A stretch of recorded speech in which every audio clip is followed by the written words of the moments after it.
La libre grâce de Dieu ne s'arrête pas au pardon des péchés. Elle comprend la force de la vie nouvelle par le Saint-Esprit. Consentons à tout ce que Dieu nous dit de la chair et de ce qui vient d'elle, lorsqu'il nous déclare qu'elle est souillée, condamnée, maudite. Ne redoutons rien autant que l'action secrète de notre chair. Disons avec la parole de Dieu, le bien n'habite point en moi. Romains 7, 18. L'affection de la chair est inimitié contre Dieu. Romains 8, 7.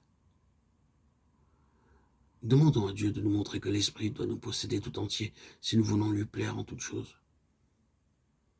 Croyons que si nous nous glorifions chaque jour de la croix, que si par la prière et l'obéissance, nous vouons la chair à la mort de la croix, Christ recevra le sacrifice que nous lui faisons là, et que par sa divine puissance, il maintiendra en nous la vie de l'Esprit.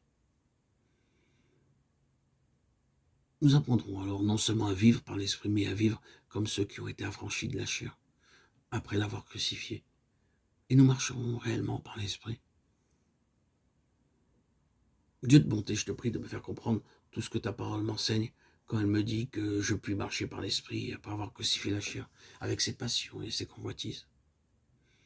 Oh, mon Père, apprends-moi à voir que tout ce qui vient de ma nature terrestre est ce que tu appelles la chair, et que cette chair a été éprouvée par toi et trouvée digne de malédiction et de mort. Souvent, nous cherchons quelle est la cause de nos chutes et de nos manquements dans la vie chrétienne. Nous pensons que parce que nous sommes au clair sur ce que les Galates ne comprenaient pas, sur la situation par la foi seule, nous ne courons pas le même danger qu'eux. Oh, que ne savons-nous mieux à quel degré nous avons laissé la chair s'immiscer dans notre religion. Demandons donc à Dieu de nous faire voir en elle notre plus grand ennemi, l'ennemi de Christ. La libre grâce de Dieu ne s'arrête pas au pardon des péchés. Et comprend aussi la force de la vie nouvelle par le Saint-Esprit.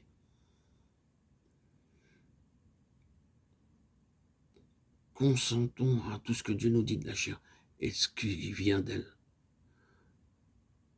Lorsqu'il nous déclare qu'elle est souillée, condamnée, maudite, ne redoutons rien autant que l'action secrète de notre chair. Disons avec la parole de Dieu, le bien n'habite point en moi. Romains 7, 18. L'affection de la chair est inimitié contre Dieu. Romains 8, 7.